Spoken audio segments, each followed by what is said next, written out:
I quickly found out that the more radicalized I was, the more bold and extreme my claims were, the more engagement I would get, which is fundamentally wrong. It should not be like that at all. And this is the reason why everything online nowadays is just about engagement. It's just about getting radicalized, polarized, and just feeding the algorithm. Both of those things are incredibly evil, and they do not lead to quality content. They just lead to numbers, numbers, and numbers.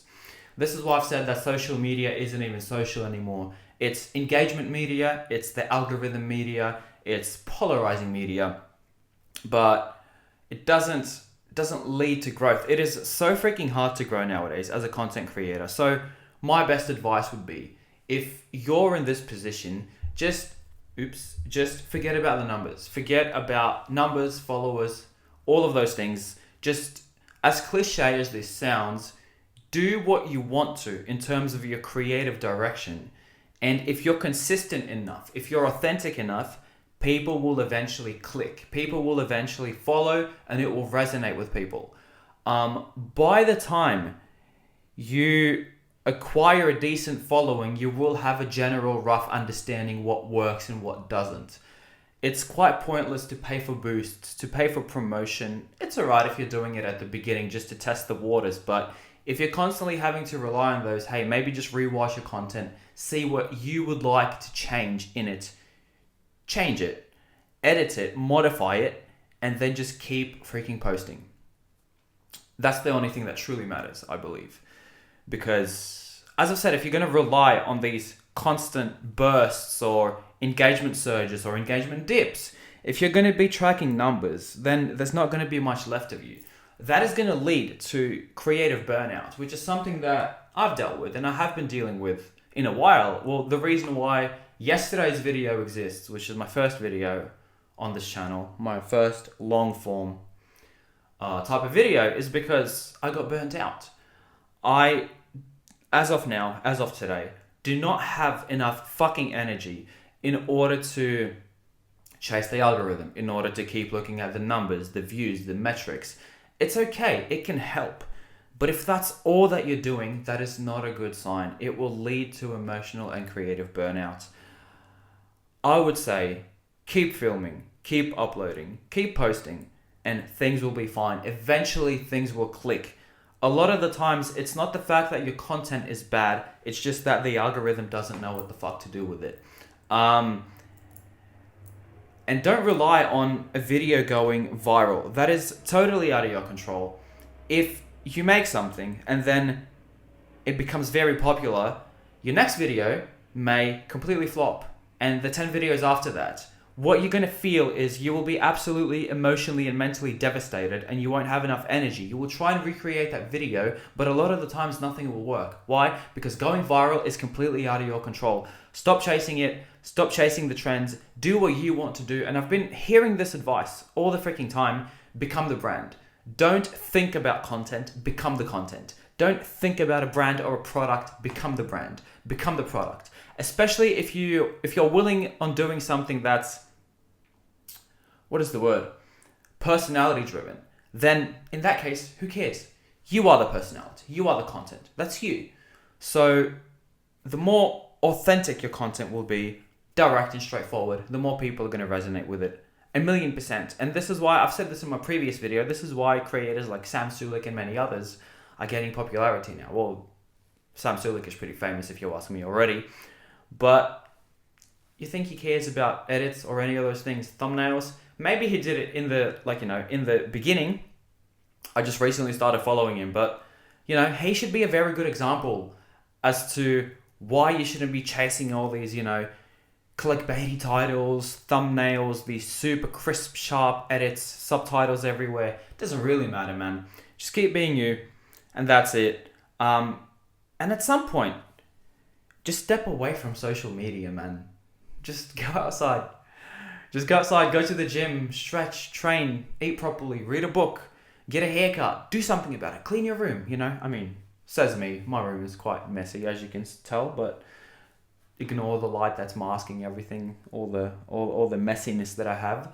But point stands, doesn't make it any less relevant. If you're not finding great success in something that you're doing and it's taking too much energy, stop allowing it to take that much energy from you. And one way of doing that is just simply stepping outside and focusing on other things. This YouTube channel is one of the 5 things that I do on a day-to-day basis. So if I have a day when a video kind of flops, the energy isn't great, whatever, I'm losing my train of thought, that is fine. Why? I will upload it, people are going to resonate with it, they will see how raw it is, and 12 hours later, it's already the next day. I don't have to dwell on anything. I'm recording a new video already, I'm uploading it, I'm playing with the lighting, I'm doing all sorts of different things, I'm reaching out to people, I'm trying to market my stuff, I'm thinking about ideas, thinking about ways to what I could implement in my content.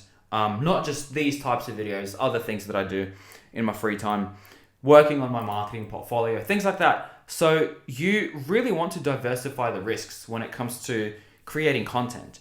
And sure, you could go all into one thing, but as we all know, especially if you're a responsible adult, putting all of your eggs in one basket is one very risky thing to do. And as soon as that basket breaks, you're fucked. That's why it's never a good idea to only have one job, to only have one source of income. Look, it works for a lot of people, and it may work for you. But if it doesn't, who are you going to blame? Exactly, yourself. Because anything can happen in life. You could get fired. You could have had the most amazing, consistent job over the past 10 years. You got your salary. You went on vacation 2-3 times a year. You had a family. You were able to provide for them, support them, everything, right? But eventually, everything can end. And a lot of the times, how well you're going to tackle those situations just depends on how much of a financial cushion do you have. How much of a safety net have you built yourself over these years in order to sustain for long enough and in order for it to suffice? So my advice would be start thinking about these things way earlier, while you still have the money, while you still have a stable job, while you still have a stable income. Just cut a few corners, cut your spendings by a tiny bit, stash some money, and look, it's money. It will always be valuable. Well, unless your country defaults, so that's a bit fucked, right? But unless it does, you will be fine. And at the time when you will need savings, you'll have them. You won't have to go to a bank. You won't have to get a sketchy loan online with 30% interest after 2 or 3 months. You won't have to do a lot of those things. Why? Because you'll have money. You won't have to ask your parents or your friends and be completely embarrassed that you're a grown-ass adult asking other people for money. It's like, come on, man, figure your shit out. So, yeah, man. Few points.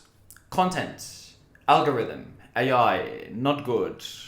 AI made content isn't good when I said AI, because I'm actually a very big proponent of AI, but it has to be moderated. It has to be used in moderation. Number 2, burnout. Do not burn out from the shit that you're doing consistently. If you find yourself spending way more energy than you're receiving from anything or anyone, just take a step back, man.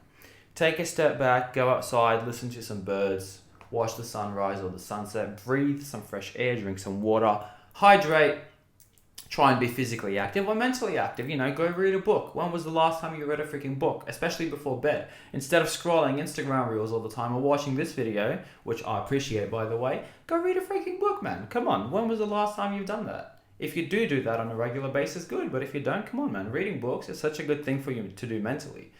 It just knocks you the hell out. And it's very good because there's no blue light, right? Which is not the best for your eyes. Says me sitting in a blue fucking room, by the way. So yeah, man, I would say that would be the key to longevity and success. Those are the things that I've been following as of recent and as of late, and they've been helping me out quite a lot. So I thought I would share my knowledge, share my thoughts, and if anyone has any better ideas, man, write them down in those comments. I'm going to be answering everyone, replying to every single freaking comment. And I really do appreciate them, man. So, yeah, that was me. That was Art. Have a good one, guys. See you mother freaking soon. Bye-bye.